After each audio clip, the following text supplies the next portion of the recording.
professor Fernando na área, e hoje nós vamos estudar sobre geologia e geomorfologia, agentes externos. Importante, antes dessa sequência, definir o que é geomorfologia. A própria palavra indica pra gente: geo, terra, morfo, forma, logia, estudo. Estamos falando do estudo das formas do relevo. É isso que faremos aqui. E geologia, nós estaremos observando a composição das rochas que formam a nossa crosta terrestre. Segue com a gente. É importante para a gente continuar relembrar o que são agentes internos. Agentes internos são aqueles formadores de relevo. Estamos falando de tectonismo, vulcanismo e abalos sísmicos, terremotos. Esses formam o relevo. A nossa aula de hoje é sobre os agentes externos, aqueles que modelam o relevo. Então nós vamos falar hoje sobre intemperismo e erosão. Vamos junto. Bem, eu disse a vocês que são dois grandes agentes modeladores do relevo. O primeiro deles aí é o intemperismo. O que viria a ser o intemperismo, gente? Também chamado de meteorização. Na verdade, estamos falando do conjunto de processos que desgastam a rocha, que desagregam os seus componentes, que quebram, decompõem a rocha. Imagina que milhares de anos esses agentes externos estão atuando sobre as rochas da Terra, fraturando, quebrando, fragmentando e formando solos, por exemplo. A gente vai falar num outro momento sobre a formação de solos. Então, estamos falando basicamente aqui de intemperismo. Esse processo pode ser dividido em três grandes fases. A gente pode chamar de intemperismo físico, intemperismo químico e intemperismo biológico. O que seria o intemperismo físico?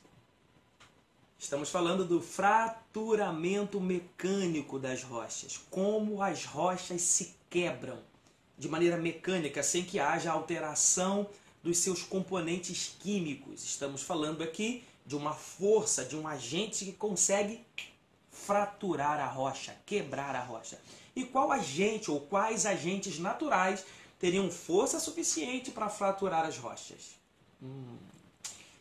Primeiro deles, a temperatura. A temperatura pode fazer com que a rocha se retraia e se expanda, se retraia e se expanda. E nesse movimento, há milhões de anos, a rocha vai se fraturando, se quebrando. Um outro agente é o vento.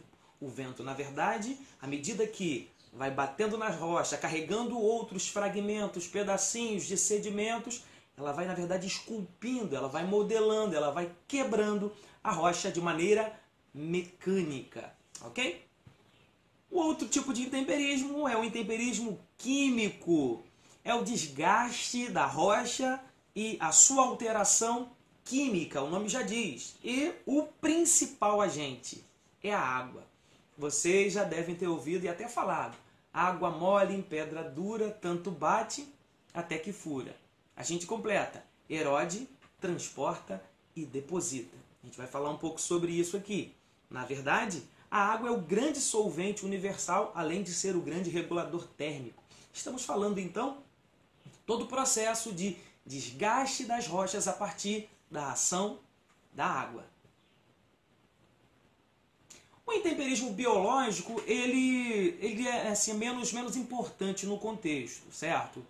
Em algumas provas, algumas questões, as bancas geralmente colocam intemperismo físico e intemperismo químico. O intemperismo biológico surgiu ali como uma adequação. Na verdade, o que seria o intemperismo biológico? A ação de micro-organismos sobre as rochas, dissolvendo, desgastando essas rochas. E também a ação de árvores, por exemplo, que nascem e suas raízes vão fraturando a rocha. Isso também é considerado intemperismo biológico. O outro grande processo modelador de relevo é a erosão. Erosão, na verdade, é um conjunto de processos que promovem a retirada e o transporte do material produzido pelo intemperismo. Na verdade, pessoal, há um processo completo aqui. O intemperismo desgasta, fratura, quebra as rochas. E a erosão?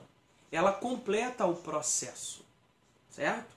Ela transporta, ela, na verdade, retira, transporta e deposita. Estamos falando, então, de um processo completo. Vamos pegar, por exemplo, a água da chuva que cai numa encosta e, ao longo do tempo, vai lavando essa encosta, vai retirando os sedimentos dali.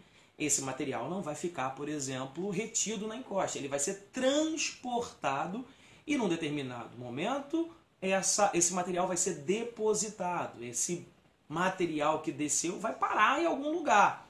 Isso a gente chama de erosão. Esse processo completo de retirada, transporte e deposição. Deposição, na verdade, é colocar num depósito, certo? Então, no meio natural, isso acontece. A erosão, os agentes erosivos retiram o material degradado pelo intemperismo, transportam e depositam, colocam num ambiente. Alguns agentes aqui que podem provocar erosão. O primeiro deles é a água. E nós vamos chamar de erosão pluvial, o primeiro deles aí. Erosão provocada pela chuva. Quando a chuva desce, se nós estivermos em uma área sem a cobertura vegetal, o efeito da água sobre o solo será de desgaste. Acontecerá isso que a gente vai chamar de efeito splash. Olha aí, a água bate no solo e imediatamente suspende os sedimentos que estão no solo, retira esses sedimentos e transporta. Por isso que é importante não retirar a cobertura vegetal. É importante que tenha florestas. Por quê?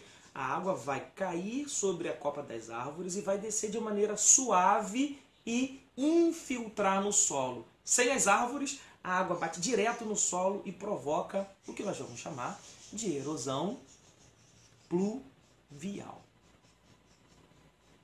Segundo conjunto aqui, erosão fluvial.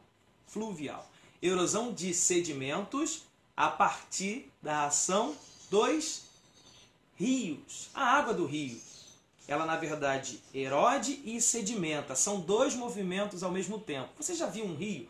Ele nas suas curvas, ele retira sedimento de um lado e deposita do outro. Retira de um lado e deposita no outro. Retira de um lado e deposita do outro. Formando bancos de areia, bancos de depósitos dentro do próprio rio, entupindo o rio. Na verdade, é um movimento natural, no entanto, esse movimento pode ser prejudicado à medida que a gente retira a mata ciliar. Você retirou a mata que está no entorno do rio, você aumenta a área de retirada de sedimento do rio, ou seja, o rio vai ficar mais largo, ele vai, na verdade, erodir um pouco mais, ele vai arrancar um pouco mais da sua margem e vai trazer para dentro desse rio essa parte do sedimento que foi arrancada, certo? Então, o rio vai acabar ficando entupido.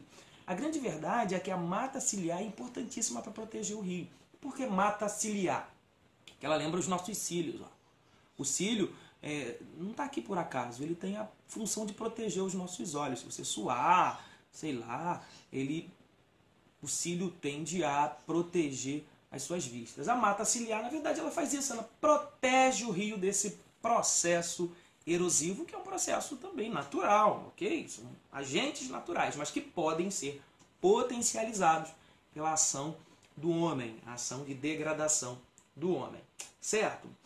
Um dos grandes processos aqui é a formação de cânions, certo? Veja aí que coisa linda. E a minha pergunta para vocês, qual a relação da erosão fluvial e a formação das praias? Será que tem alguma relação? Como é que aquela areia chegou lá na praia, hein, gente? Pesquisem aí. Outro tipo de erosão é a chamada erosão marinha. O mar é responsável por modelar o nosso litoral. As ondas batendo ali naqueles costões rochosos obviamente que ao longo do tempo, pensa num processo de milhares de anos, isso vai desgastando, desgastando, desgastando. Eu deixo para vocês, como um exemplo aqui para a gente pesquisar, o distrito de Atafona, em São João da Barra, aqui no Rio de Janeiro, um município que está sofrendo com a ação, olha aí, com a ação das ondas do mar, destruindo ruas inteiras, né? Como se o mar estivesse avançando sobre o continente. A grande verdade é que a erosão marinha, ela é absolutamente comum, ok? A ação da água do mar no litoral. A gente pode falar também da erosão glacial, ok? Na verdade, grandes blocos de gelo que se desprendem das grandes geleiras e que, falando de processos de milhares de anos, foram carregando parte do sedimento, levando solo, levando rocha, levando tudo. Imagina aquele peso absurdo.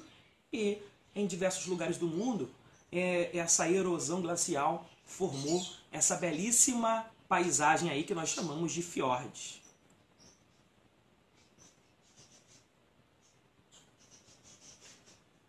Erosão eólica. Erosão eólica, na verdade, é a ação do vento. O vento é um grande escultor, gente. Olha que coisa linda. O vento, na verdade, retira partículas, suspende essas partículas e gira com essas partículas, chocando-se com as rochas e esculpindo, fazendo com que a rocha seja desgastada. Já falei um pouco disso para vocês.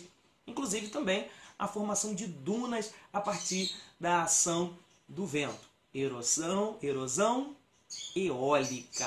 Para a gente finalizar, é importante dizer para vocês que o homem pode potencializar todas essas ações à medida que retira do ambiente aquilo que protege. Retira a cobertura vegetal, não protege o solo da maneira correta, por exemplo, no momento da sua plantação, okay? Expõe o solo à ação da chuva. A grande verdade é que o homem ele pode potencializar esse processo de erosão. Embora estamos falando aqui de dois grandes processos naturais de modelação do relevo, intemperismo e erosão. É isso, pessoal. Um forte abraço e até a próxima!